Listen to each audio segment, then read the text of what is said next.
Rome, in which we cover the Roman Empire. There are several trends to keep in mind as we study this. One of these trends will be the growth in gladiatorial games. You can see here in 264 BC when the first 3 gladiators fight. There are no boats, no sea gladiators, or no beast hunts. But then by 216 BC it grows to 44, 10 times as much.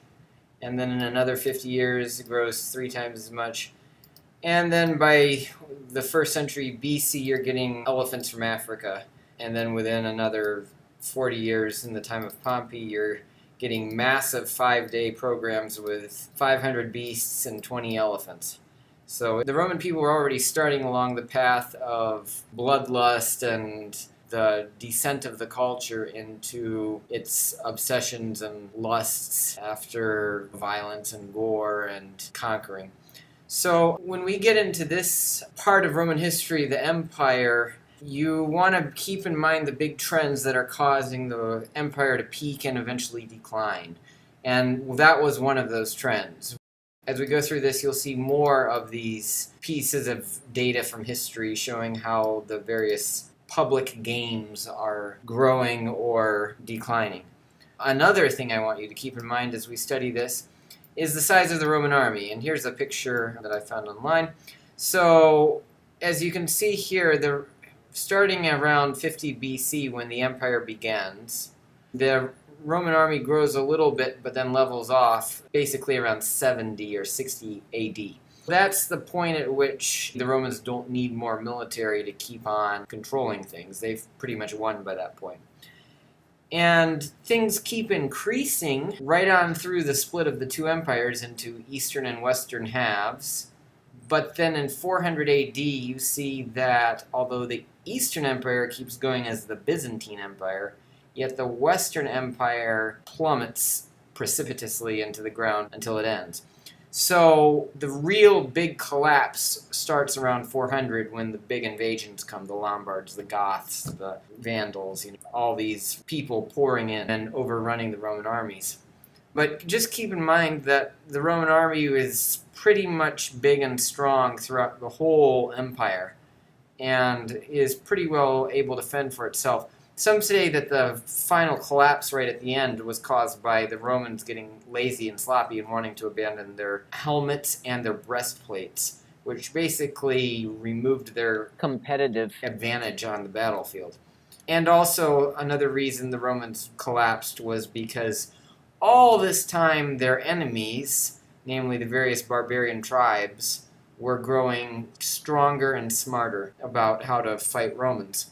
When Julius Caesar conquered all Gaul in 50 BC and beat some German tribes at the same time, the German tribes seem to be just more of a phantom. You fight them and they disappear at the first clash of arms. But by the time of Marcus Aurelius, at the end of this presentation, the German tribes will be pressing their advantage and will even invade Italy. That's how far they will get in. So just keep in mind that. Another big thing to keep track of as we're studying the empire is the authors. So there's 4 Golden Age authors here during the time of Octavian and Julius Caesar. And then around 18 AD, we switch into the Silver Age authors. And the Silver Age will continue through the rest of the slides. So Golden Age authors and Silver Age authors. The Golden Age is thought to be the superior Latin. Things are kind of getting run down in the Silver Age as many foreigners flood into Rome and the language becomes a little bit more vulgar and less grammatically perfect. So you already know about Julius Caesar, who died in 44. He was the last guy standing at the end of the first triumvirate. And then you briefly saw Octavian Augustus, Octavian, emerge on the scene as the only guy standing at the end of the second triumvirate. But now Octavian will start to roll, and so we need to study what was special about his reign. The big theme of Octavian's reign is severitas et gravitas, seriousness and deliberation. Octavian is a model Republican, traditional old-style Roman. He's a model conservative. he comes to power and is undisputed in power, but he doesn't lord it over people and act like an autocrat. But he pretends that he is still continuing the old Republican system of government. So all the offices are kept, the Senate is still consulted about many things. But what's different is that Octavian has the actual control and either himself has all the offices in his own person or has control of those who do have the offices. And what offices am I talking about? Well, for that we need to look at the big picture of Octavian's res gestae, his personal record of his deeds accomplished. So when Octavian writes about all the things he did in this great work called the res gestae, he puts them in pairs, kind of in tension or balance. He lists his imperial acts of unilateral leadership that any king or potentate would do. But then he also shows that he is being a continuer of the old Republican system of sharing power. So he's kind of at your service and pretending that nothing has changed from the old Republican system of government, that he's just upgrading that system rather than replacing it. So what are the things he does? He fights many wars, but what he is proudest of is that he causes world peace 3 times. The doors of the Temple of Janus were closed 3 times, and it had only been closed like twice ever before that. He has the greatest army in history in allegiance to him at the end of the Battle of Actium, but he sends basically half of them home. I'm guessing they were Mark Antony's troops. Because when Mark Antony died, immediately all those Roman troops would become loyal to Octavian. So he always was proud that he pardoned whenever possible those whom he had conquered. He was admittedly given the title of princeps, but that's a soft title. It's not the strong title of king, or it's not even as strong as emperor. Pre means first, and keps means head. So it kind of means like the first head among many heads, or the first among equals, or the first citizen. And so this emperorship will be called the Principate. We get that word prince from it. The Principate is a flowery term for when Rome was ruled by emperors. However, even though he has this term, he himself displays old-fashioned living in his house. He encourages his wife and daughter to wear very modest clothing like in the old Republican times. No floweriness, no gold, no flashy fabric or anything like that. He is trying to give an image of self-reliance, abstemiousness, the old Roman virtues of grit and seriousness, not the Eastern and foreign ideas of glamour and luxuriance and exoticness. The Senate offers him to be consul for life, but he refuses it. However, he is consul 16 times, so for all practical purposes, it's like he's consul for life. 16 out of the 41 years that he was ruling, he was consul. By the way, when we say time, we mean for a whole year. Of course, there were 2 consuls elected each year, and something like 7 or 8 or 20 even tribunes, and a handful of censors. So in all these things, he's sharing power with others.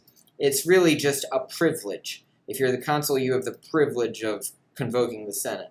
If you're the tribune, you have the privilege of forbidding actions. If you're the censor, you have the privilege of taking censuses and finding out how much people money have and declaring them in or out of the Senate.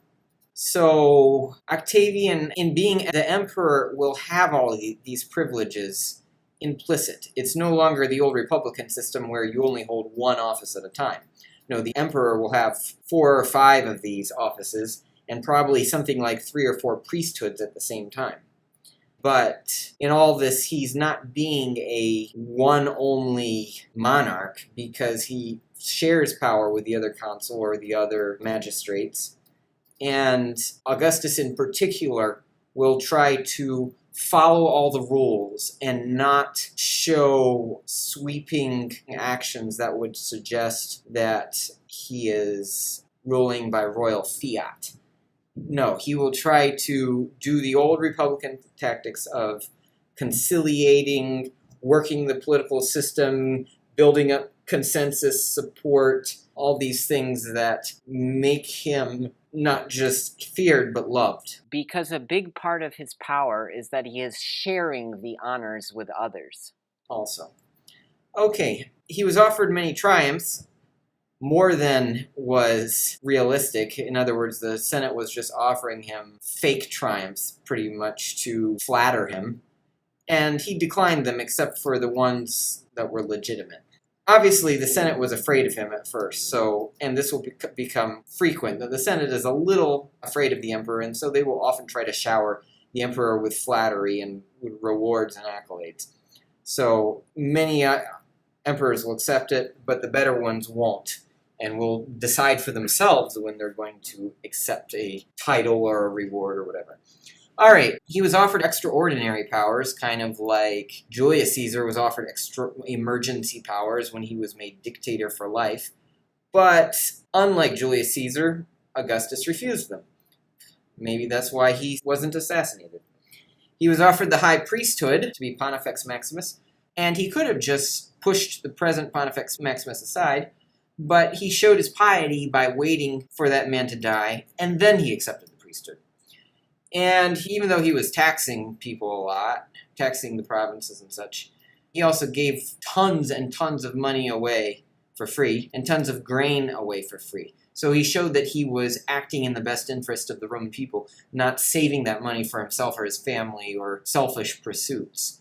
So, in fact, he will brag that when the Roman grain supply ran into trouble and there was an emergency, and it looked like there was going to be a famine, Augustus himself stepped in and got the grain ships there in time and did what the old Republican system couldn't do, where that system would get caught up with debates about who should do what and who was capable and who was responsible and which magistrate and whether they had enough money to pull it off. No. Augustus the emperor just stepped in like only an executive can do and solved the problem with the excessive resources that he had. So Romans, of course, love this because it's everything that the Republican system isn't. It doesn't break down and become dysfunctional the way that system was. And then lastly, Augustus was very self-effacing because when someone made 80 silver statues of him, to be sent throughout the empire so that everyone can know what he looks like and glorify him and all that, he just melted them down. And donated the money. Like a good, humble Republican politician would do. So there you get a sense of what Augustus is trying to do. He's trying to rule in the best interest of his people without lording it over them. And why is he doing that? Well, like all good Romans, he wants to build up the Roman people. And that phrase, the Roman people, the Senate and the people of Rome, occurs constantly in his works and in the works of many Romans. And when they say that, what they're expressing is their love of the old Roman system. The stuff that before all the Eastern exotic obsessions came flooding in. No, this is a love for the virtues that represent Rome. So one thing that Augustus will also do is he'll become one of the priests who's in charge of the public morality. And so he'll outlaw adultery and encourage, and I think even require people to get married in something like within 3 years. Wow. Imagine you have to get married within 3 years. Wow.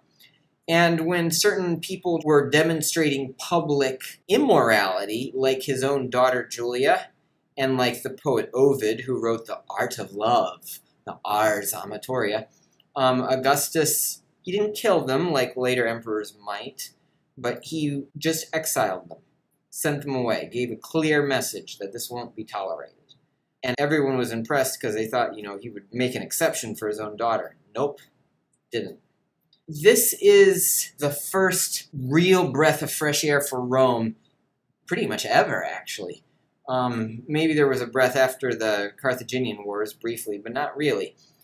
Because now you have a man in control with the best interests of Rome at heart.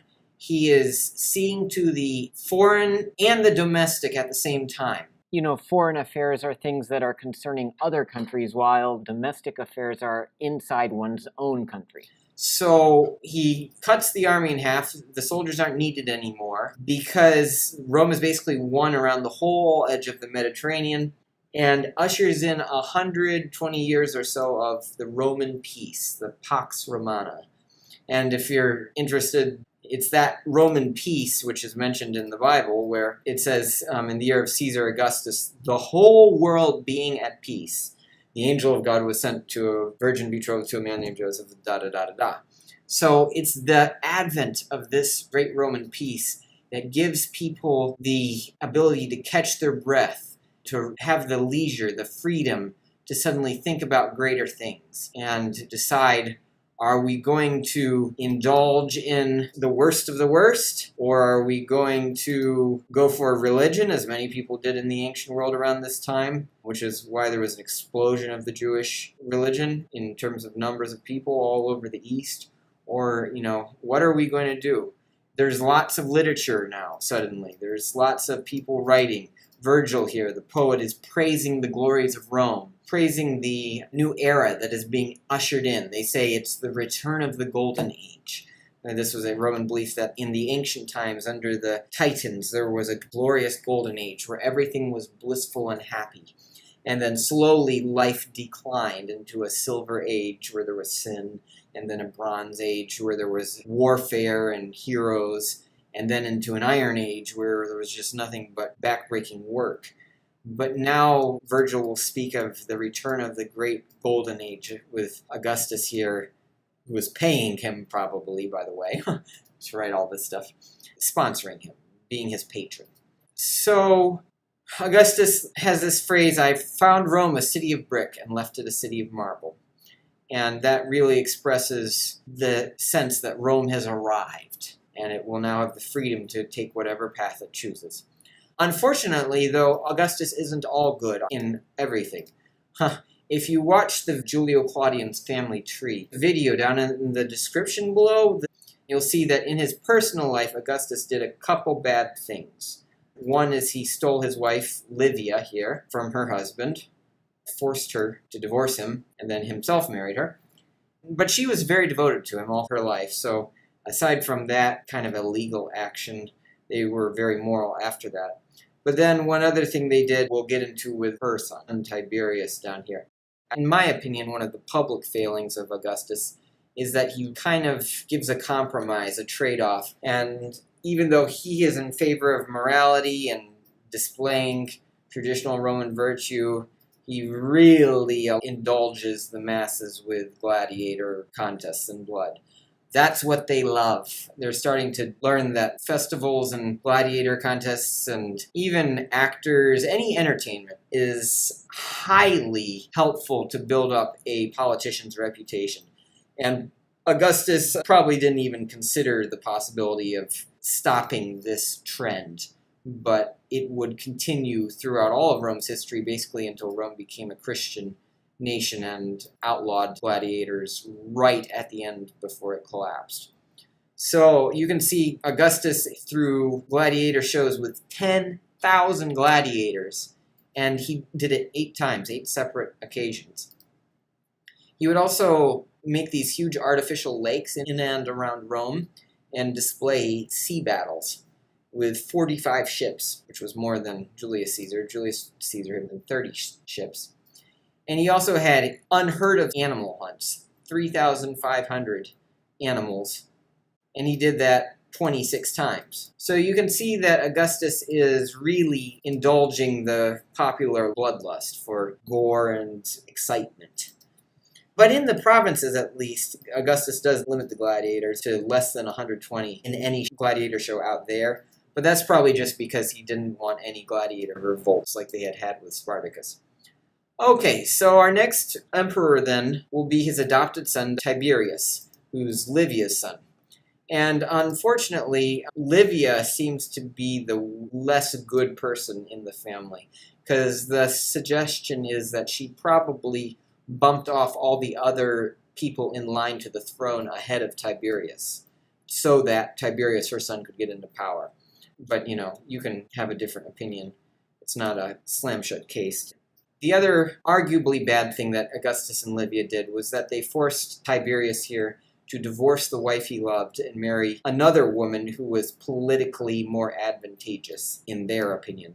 And Tiberius down here loved his wife so much that when he was forced to put her away, he just never recovered. He shut down socially and basically left Rome and spent the rest of his life moping in his little island out there on Capri to the southwest down near Sorrento, just south of Naples and Mount Vesuvius. And indulging in basically prostitution down there is what he was doing. In fact, it's said that one time Tiberius saw his old wife and just broke down crying at the sight of her. And Livia and Augustus had to appoint a tribune to escort Tiberius everywhere and see to it that he not run into his former wife again. It's so sad. So Tiberius never recovered. He put some other guy in Rome to rule for him, even though he was the official emperor. And although Tiberius did do some generaling, he just really wasn't a politician. He never could work the political system the way the other Julio-Claudians, like his mom and all her relatives, were able to do. And so this was actually, though, very good for Rome. You see I made Tiberius in red here, and red for me is the color of the Republic, whereas purple would be the color of the imperial empire and kings.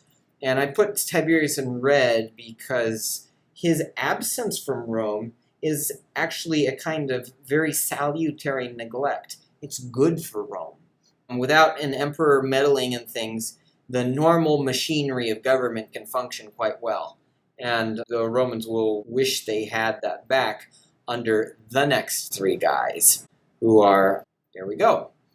These are the end of the Julio-Claudians, and two of them are crazy, and the third is physically challenged, maybe even a little mentally challenged. And when the Romans get this as their ruler, they will establish a new system and never go back to rule by inheritance, rule by the children come to rule where the father did. All right, so the last three were the good Julio-Claudians. Here come the bad Julio-Claudians.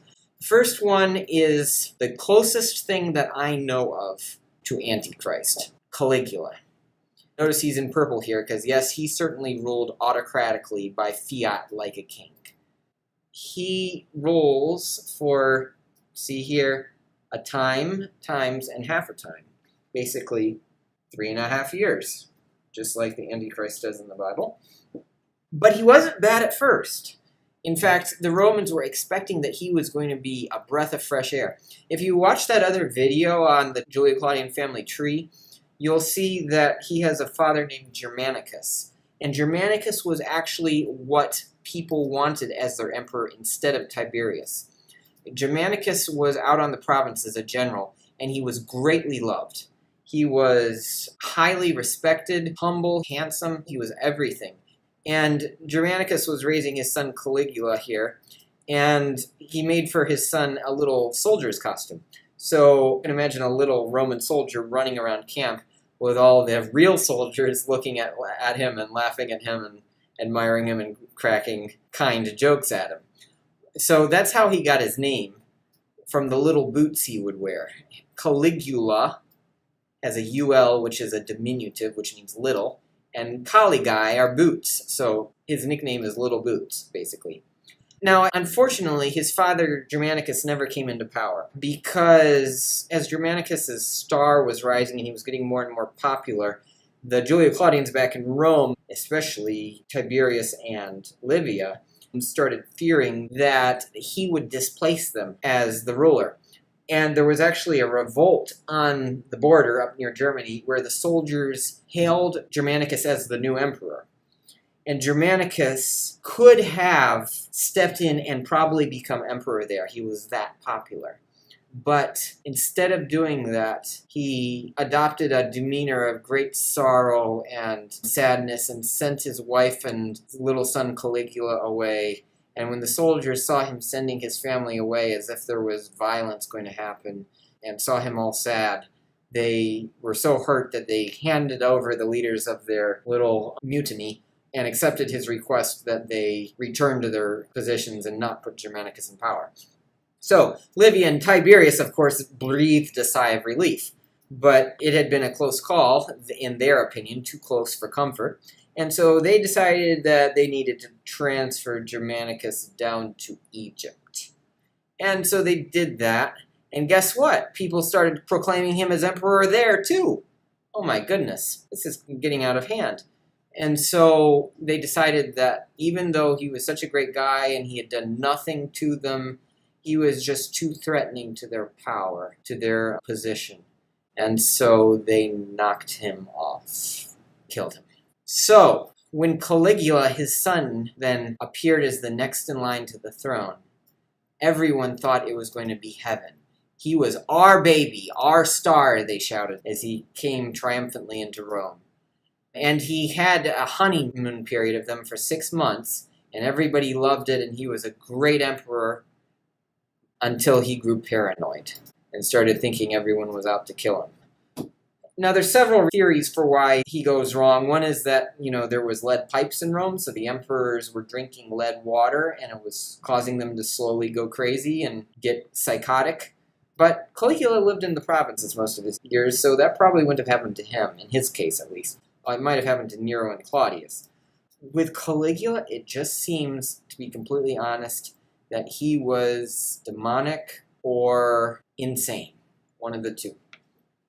So, what did Caligula do that is so awful? Let's take a look at the record. There are 4 basic things that he did. This is not in chronological order, no. This is ranked from least bad to greatest bad. So first off, he was immodest. He didn't act like an emperor. Traditionally, The lowest people in society are actors. They're usually foreigners. And they do unseemly things on stage. And so it detracts from the dignity of the emperor's office to have the emperor acting immodestly on stage. And Caligula plays not only these gods, but even female ones. And this was just the start as well, because Caligula would also command for senators to compete in chariot races and as gladiators, and do such berserk things as forcing losing poets to lick up the ink of their losing verses. My goodness. Probably the reason Caligula was ultimately assassinated was because of his financial actions, turning off the ruling class in Rome. He started spending so much that he bankrupted the treasury. And so how do you get money in that case? Well, you can tax, and also tax people's wills, and Caligula did that. But then he also started seizing many senators' fortunes. How would you do that? Well, you would charge the person with a crime and then send them off to exile. And you seize all their land and money, which was one thing that Caligula was doing a lot of. And then the last thing you can do is you can make everybody poorer by just printing a lot of money. And that devalues the currency. So Caligula got on the bad side of the rich class, the senatorial class in Rome, and that may be what ultimately brought him down. But he also did much more outrageous things. He stole 4 men's wives, and he committed incest with at least 1 and maybe all 3 of his sisters. My goodness. He also deified himself, and also deified that sister with whom he committed incest, and demanded that they both be worshipped in all the cities of the empire. Wow.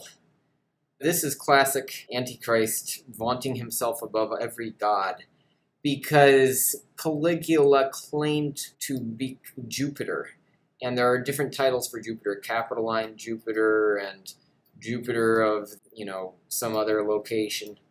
And Caligula would pretend to be one of these famous Jupiters from history, and then he challenged another of the Jupiters to combat. Now, one wonders, was he actually thinking of himself as a god, or was he just trying to be maximally blasphemous and sacrilegious? Who knows? He made his horse a consul and priest. That's pretty blasphemous, I'd say. And he rode that horse across the Gulf of Baiae on a boat bridge. Why? To prove a soothsayer wrong.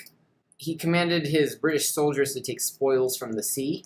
So the Romans had often wanted to go invade Britain. Julius Caesar had done it twice, but it left. And Augustus had thought of doing it, but wasn't able to do it. So Caligula took his army up here, and instead of invading Britain, they decided to take spoils from the god of the sea, and also indirectly then the god of the island that's in the sea. And so he had his whole army collect seashells, called them the treasures of the sea, right along the coast here up on the channel. Isn't that weird? Another possible reason, if you're religious, for why he might have come down is because he ordered his own image to be set up in the Holy of Holies in the temple in Jerusalem. He was also ordering himself to be worshipped by the Jews. Now, obviously, the Jews are not going to worship him because that would be totally against their religion. They already had refused to do that with Antiochus Epiphanes 200 years earlier. So the Jews sent a delegation to Caligula, led by the famous Jewish philosopher Philo. And the Jews' enemies in Alexandria and Egypt also sent a delegation to try to convince Caligula to force them to worship him. And so these two delegations came into Caligula's presence at the same time, and Caligula was busy administrating, and Caligula looked up, and the Jews entreated him, "Please, we have sacrificed for you 3 times. Please don't put up your image in our sacred temple in Jerusalem." And Caligula replied, "I didn't say that you should sacrifice for me, but to me." And at this, the other delegation that was against the Jews made such a roar of laughter that they drove the Jewish delegation away in shame. So they had to return all the way back to Judea with nothing to show for their work. And Caligula made it worse by calling them the God-haters there. Not because they hate God, but because they hated him and he was claiming to be a god. So all of this goes to show that he was maximally blasphemous. And that may be why God ultimately removed him, in my opinion, though others could disagree. Maybe it was the financial mistakes. But in any case, before he was able to set up that image of himself, he was assassinated. So here's a famous picture. It's only semi-historical. It certainly didn't happen just like it's drawn here, with the 2 emperors side by side, the old one and the new one. But Caligula was assassinated by the Praetorian Guard, who from now on will be a big factor in the politics and the palace intrigue. And so apparently they had had enough of him making an absolute joke out of the emperorship and out of all the customs and religions of the Romans. And so they formed a conspiracy and managed to kill Caligula. And they had to do it when his bodyguard was absent, so they timed it perfectly and did it. And then his bodyguard of German bodyguards came rushing in and started killing everyone in sight that they thought might be one of the assassins.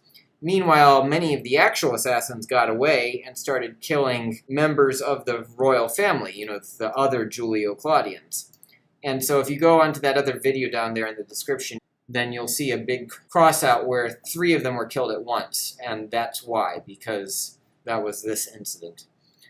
And so one of the Julio-Claudians, though, was this guy here, Claudius. And in the general turmoil, he hid himself inside a curtain and stayed there for a while. And then one of the soldiers, who luckily happened to be loyal to the royal family, saw some feet poking out from underneath the curtain, and wanting to see who it was, unrolled the curtain, and there was Claudius. Now, nobody had thought of Claudius as a potential candidate for the throne, because he was lame, he would drool out of half his face, and he would speak with this kind of stuttering, slow, deliberative voice that sounded very odd and otherworldly, in the words of Seneca.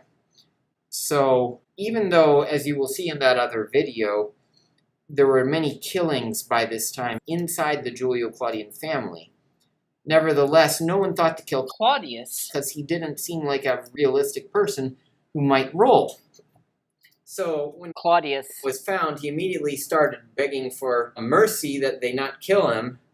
And here's this picture that the Praetorian Guard, instead of killing him, did just the opposite and saluted him, and actually took him off to their fortress on the north side of Rome and kept him there safe for the next week or so.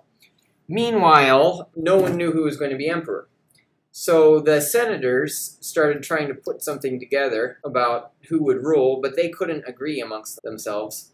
And so eventually the Roman people, the mob, heard that Claudius was still alive, and so they started demanding that he come to the throne because they hadn't seen him grow up. They didn't know too much about what he was actually like. But he seemed like a decent person.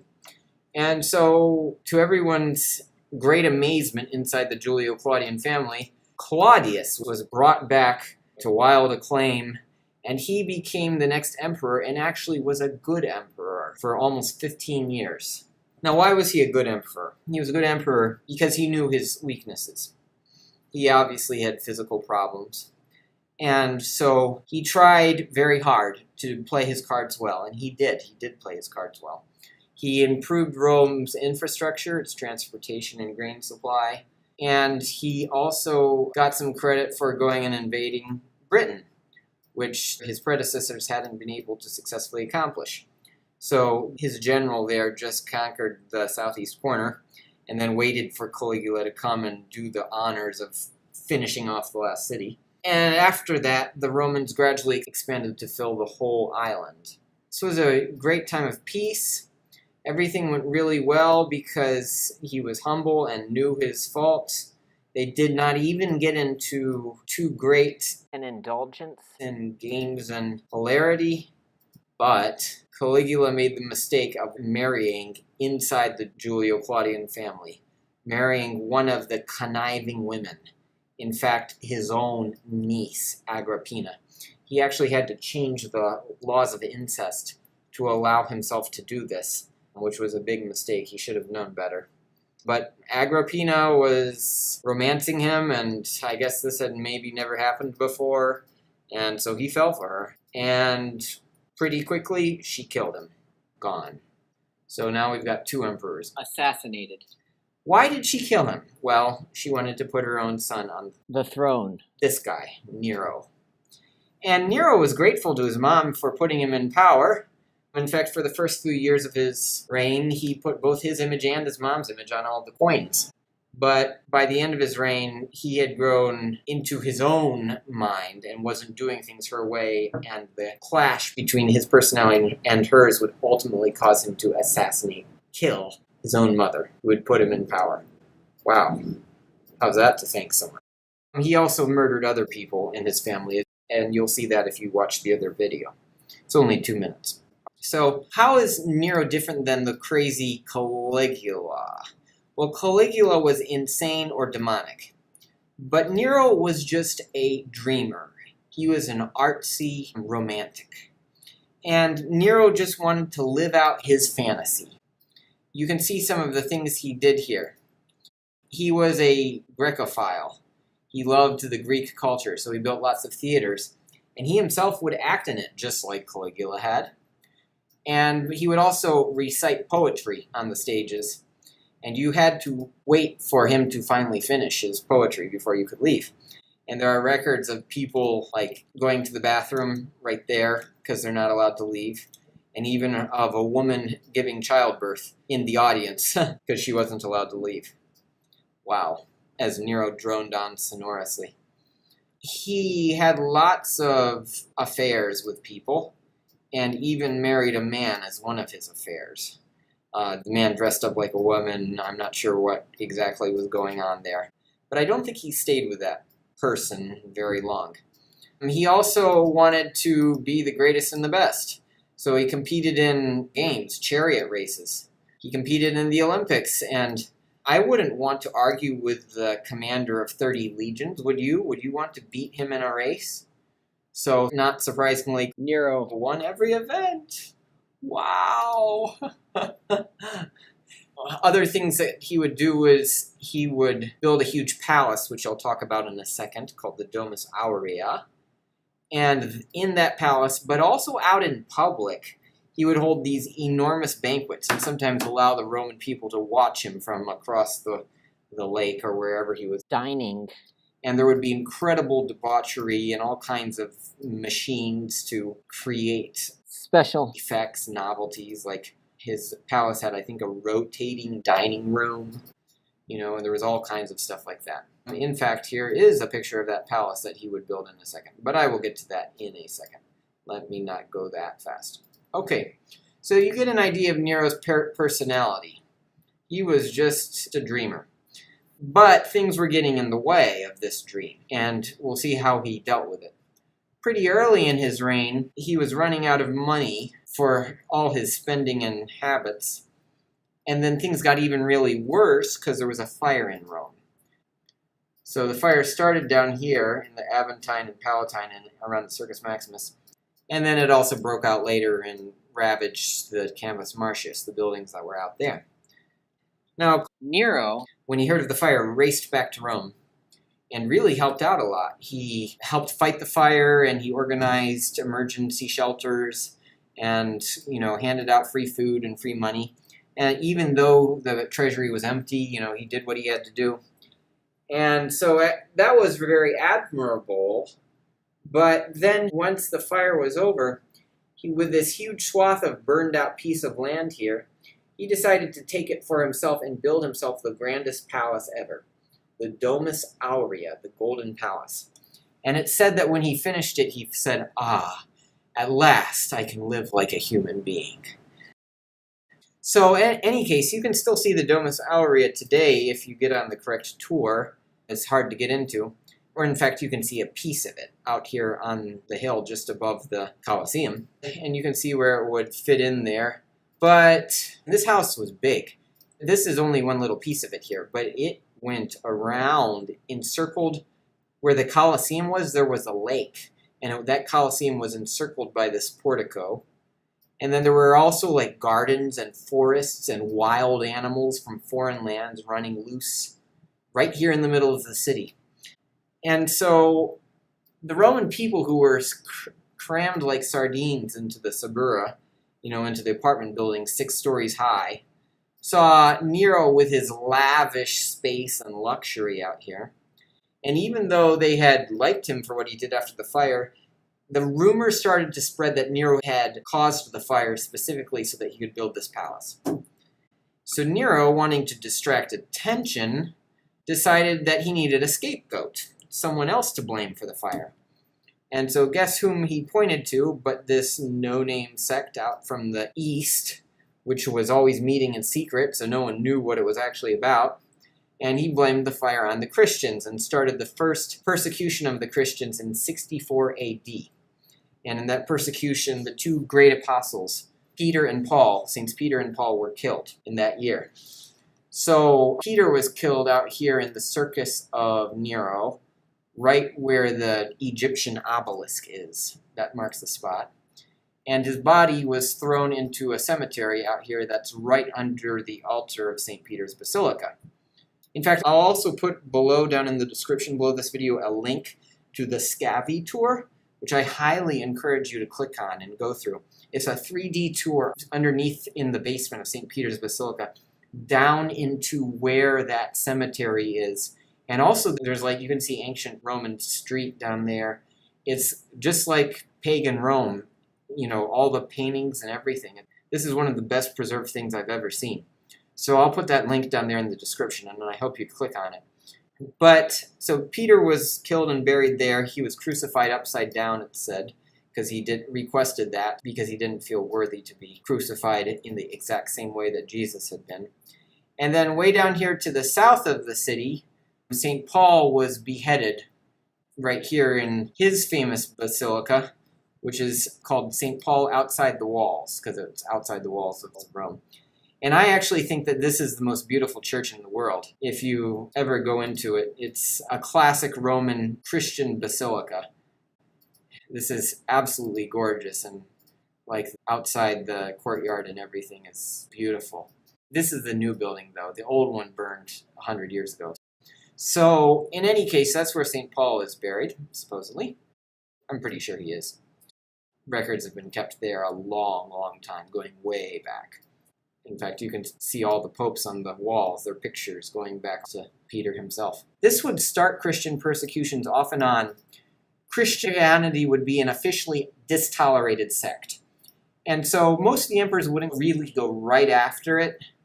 A few would, Diocletian, For example, Decius, but there would be off and on persecution. So Christians would basically have to not let people know that they were Christian. In fact, many would go underground into the catacombs and hold their masses and their funerals and weddings down there.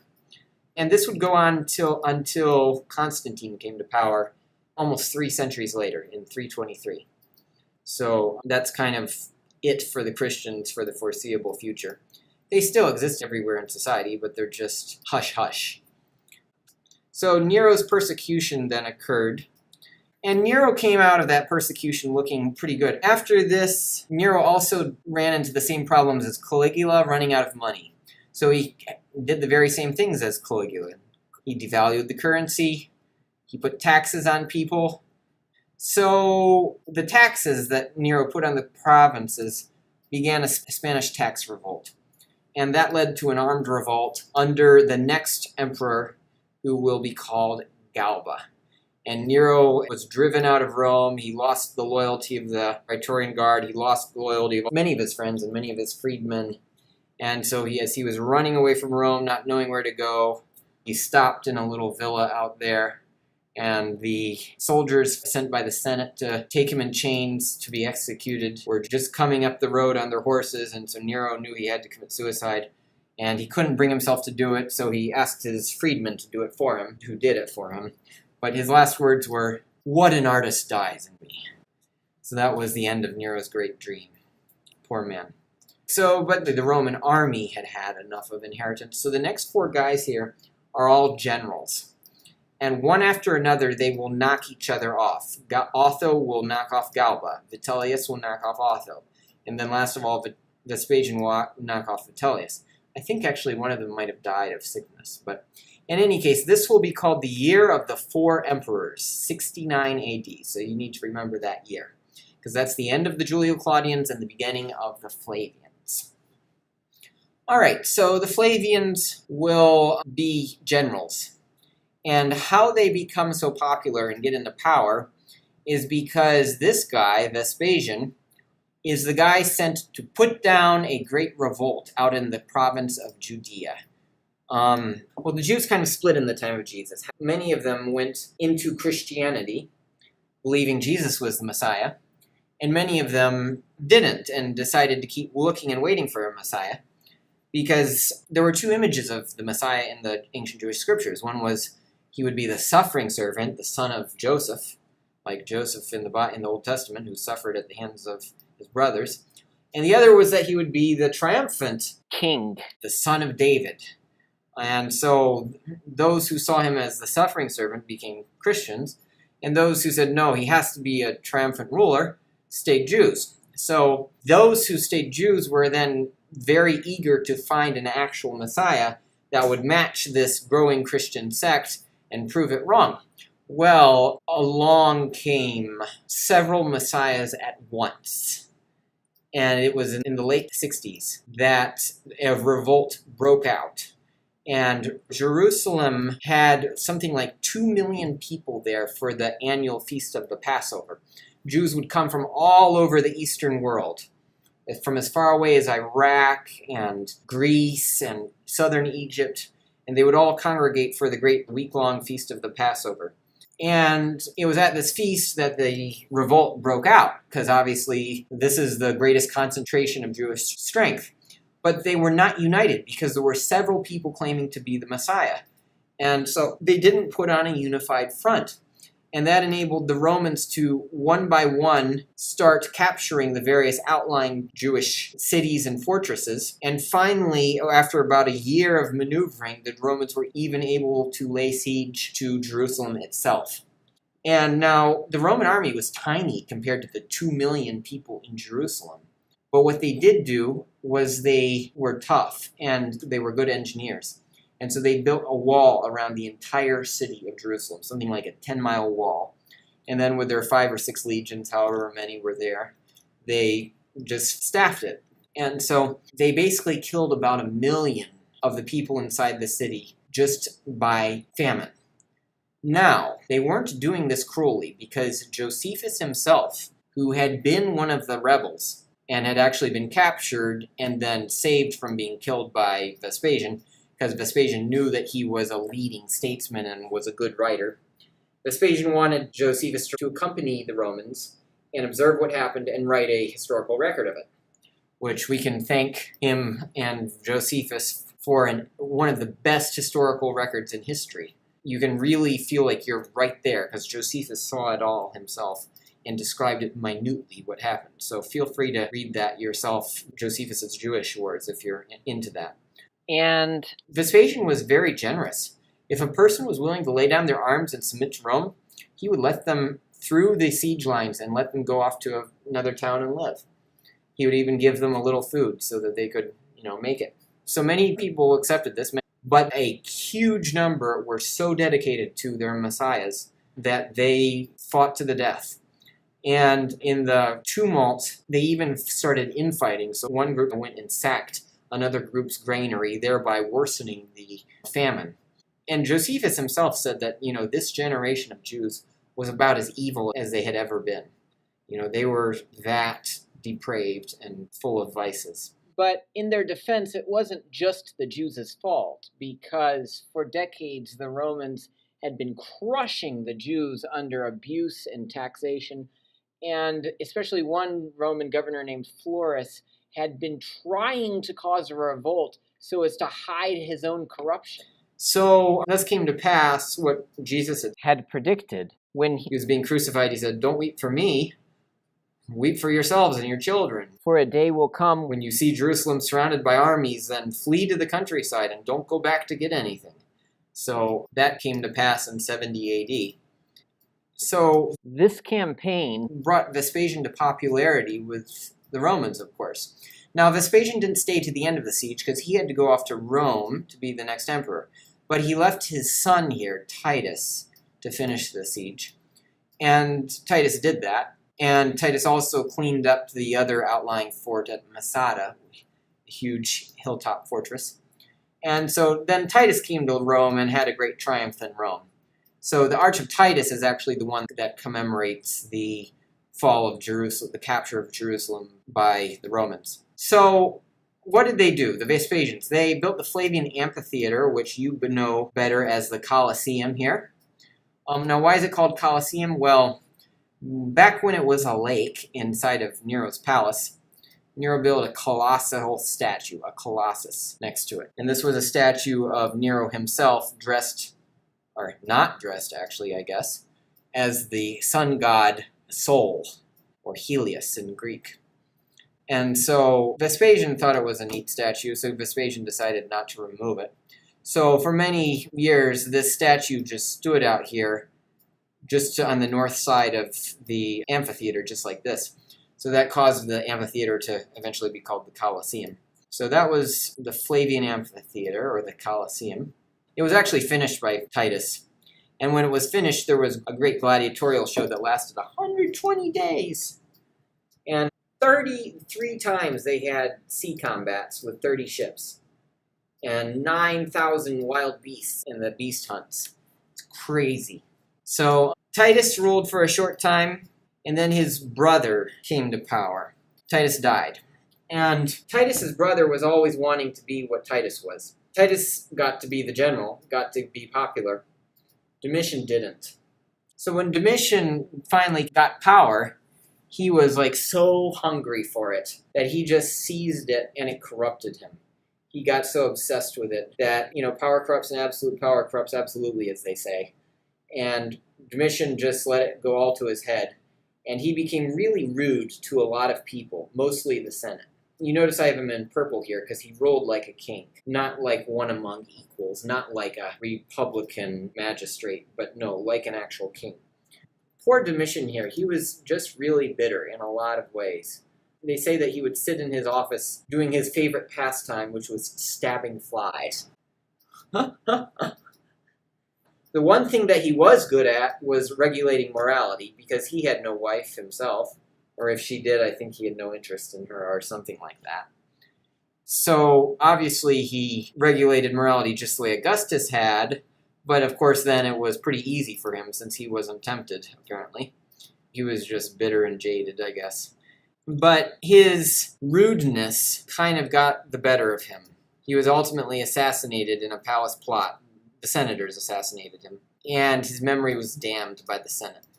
Well, technically, not the senators. Technically, it was his wife, Domitia, conniving with her lover, the actor Paris. Yeah, I just remembered he did have a wife, but she was cheating on him all the time with this actor named Paris.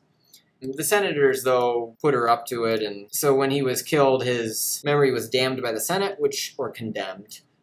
Same thing. Which means that all his inscriptions were erased and many of his statues were removed. And so we're really lucky, actually, to have this statue of him. Of course, this statue is nothing like what he was. This looks like a good, happy, benevolent guy. No. He was pretty cruel and selfish in a lot of ways. So after that, the Senate has had enough with the Flavians, and so they put their own guy in power, and that will bring in the next group of Roman emperors, the 5 good emperors. First one is named Nerva. He lives shortly. He's old.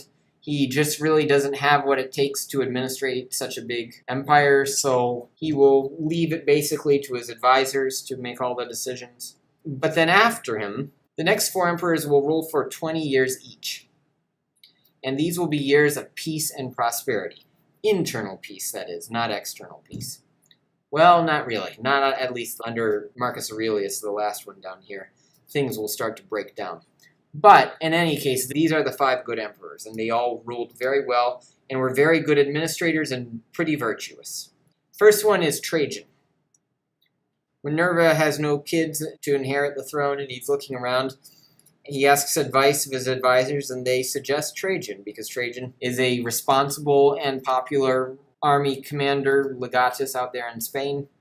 You can see he's a Spaniard himself. He has that Spanish look, that classic T shape that goes all the way back to the Tartessians and even kind of to the Minoans. Very Mediterranean look. And so this tall guy, Trajan, the army officer, is appointed the next emperor. He's adopted by Nerva, and then when Nerva dies, he comes into power. Because adoption is kind of the way you select your successor. So Trajan, however, he's a good administrator. He works through his ministers, like, for instance, Pliny over here will be a governor out in Pontus in Turkey, in Anatolia. And Pliny will always be writing back to Trajan, and Trajan will respond, do this, don't do that. But Trajan is always gone. And he's always gone waging war. Trajan will do 2 major invasions. One of Dacia, which is modern-day Romania, which is why the Romanian language is descended from Latin, just like Spanish and Italian and Portuguese and French. And the other place he'll invade are the 3 eastern provinces owned by the Parthian Empire. And these provinces are Armenia, this one, Mesopotamia, that one, which is present-day Iraq, and Assyria, the Roman province of Assyria, which is also present-day Iraq. Now, if you notice these provinces, they all kind of jut out. And that's going to mean that the Romans are not going to be able to hold them. So in like 100 years, and especially in these 3 eastern provinces, right away the Romans will have to leave them after Trajan is gone. So a lot of people say that this was unwise of Trajan. You've wasted a lot of resources for nothing. Anyways, Rome will be fighting with the Parthian Empire, which is kind of the inheritor of the Persian Empire, for many, many centuries. Oh yeah, one big mark against Trajan's character, which I forgot to mention. Trajan has the greatest gladiatorial show in history, as far as I can tell. 123 days, a third of a year. 10,000 gladiators, 10,000 people fighting in sea battles in the various lakes that he makes for displaying sea combat, and 11,000 beasts. This is as indulgent and crazy as it gets. After Trajan will appoint his lieutenant, this bearded guy, Hadrian. Now, Romans don't wear beards until Hadrian makes it popular to do so. But by wearing this beard, Hadrian is letting people know that he is a cosmopolitan. He is a man of the world. He's not restricted to the traditional Dry, severe, gaunt Roman mores and customs of going barefaced. In fact, he's very much a Greekophile, and actually he loves the cultures of all of the various provinces. And Hadrian will be constantly traveling and visiting. And everywhere he goes, he will build up the civilization, build up the infrastructure, appoint people to build temples and basilicas and aqueducts and bathhouses and all these things that are indicative of Roman civilization and make people love the Roman presence. So Hadrian is really a guy who's all about retrenching and shoring up as firmly as possible in the Roman culture. He will also do that in Rome. He will build the greatest villa ever in Roman history. This is even bigger than Nero's Golden House. This is the villa at Tivoli, and it goes for acres and acres. So out here about 7 miles east of Rome, right before you get to the mountains, there's the ancient oracle at Tivoli with the beautiful waterfall, and right there on the edge of dramatic cliffs, you can see the ancient oracle's temple there. And at the base of this cliff is the great palace of Hadrian at Tivoli. You can see from the air that this is a massive big thing. I mean, you have a pool there, another pool here, you have a theater there, another theater like up here somewhere. There's a theater there. Even these weird things like a gazebo inside a little pool or something. And then these huge audience halls and all kinds of stuff. This palace goes for acres and acres, even out to as far as there. So someday you can visit this if you wish. He also builds back in Rome his own mausoleum, which later becomes the Castle Sant'Angelo, which is eventually where the popes will have their fortress whenever Rome gets invaded. So like in the time of Julius II, as the German army was invading Rome, Julius had to run down this wall here, this fortified wall, all the way down to the Castle Sant'Angelo, which is Hadrian's ancient mausoleum. It had a different look. It used to be covered by trees. So Hadrian is kind of doing things differently. He's building a lot. He certainly wants to live life to the full and experience everything that the world has to offer. He will also reform the army and the civil service to help him administrate this vast empire, and the law. And then also he will shore up the fortifications on the frontiers. So the Romans by this time had conquered all of Britain under Governor Agricola, but having seen Scotland, they decided that there was nothing there worth keeping and spending money on and wasting soldiers' lives to hold. So they backed up and built a wall here under Hadrian at the Firth of, I think, Clyde. Although later Hadrian's successor, Antoninus Pius, would build another wall farther north. So the Romans would use these two walls to keep out the Picts up in Scotland. And he also built walls on the Rhine to help defend against the Germans, who by now were getting more and more threatening because the German armies were learning how the Romans fight, and they were starting to adopt Roman armor, Roman tactics, and to, fight smartly rather than just gloriously. All right, so Hadrian is the man of civilization, but one big thing mars his great civilization cosmopolitan project, and that's the greatest Jewish revolt in history, the Bar Kokhba rebellion. And the Jews, if you remember, under Vespasian had gotten Jerusalem sacked and their temple burned. Herod's temple was burned and never to be rebuilt. But the Jews had learned their mistakes. They had learned that they need to fight together and they need to fight smart, not do stupid things like burning each other's granaries. So when this rebellion broke out, the Roman army just was stretched to the limit. 600,000 people were killed. The Romans won, ultimately, but their army was so devastated, exhausted, and whittled down that when Hadrian wrote his standard reply to the Senate, for the first time in history, the emperor omitted the standard greeting where they would say, "The army is well." Hadrian didn't say that because the army was not well. And for the rest of his reign, he was just kind of having to build up and reform the army and build it back from this devastating war here in Judea. After this war, the Romans had had enough. They could not risk something like that again.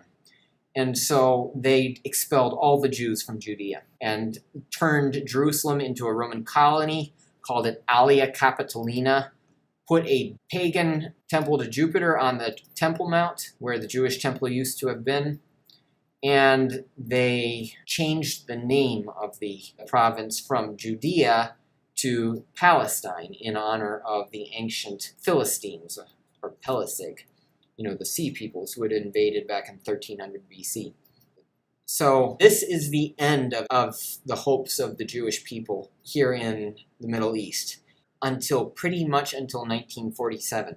It's also the end of their temple worship, because after the Roman Empire splits, the Byzantines are there, and the Byzantines won't let the Jews in again. And then the Muslim conquest comes and takes the area from the Byzantines, and the Muslims won't let the Jews in.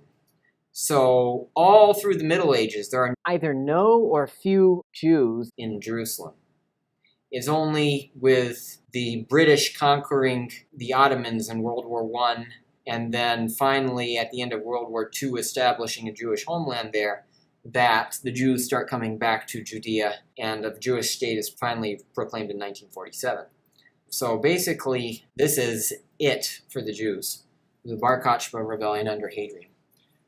All right, so let's go to our next guy. This is Marcus Aurelius. He's the last of the 5 great emperors. That's why he's E. We skipped an emperor in between here who would be D. That would be Antoninus Pius. But there's nothing you need to remember about him. But Marcus Aurelius, you just need to know that he was a Stoic, and this was a very good person to have. It's good to have a Stoic philosopher, ruler, because Rome was starting to experience its plunge, its decline. And what happened was, remember how Trajan had invaded Parthia? Well, Hadrian went back and invaded it again, kind of to teach the Parthians a lesson. And the Romans looted the Parthian temples of the Parthian gods there in modern-day Iraq or Babylon. And this is not something that Romans are supposed to do. Romans are supposed to be pious towards all the gods, right? So immediately the Romans came down with a great plague, and it started devastating the whole empire. And all of the Romans said, oh, this is our punishment because we looted their temples. But this plague would stay with the Romans for decades and decades. And some say it like 1/10 of the Roman population died. And many who didn't die were sick.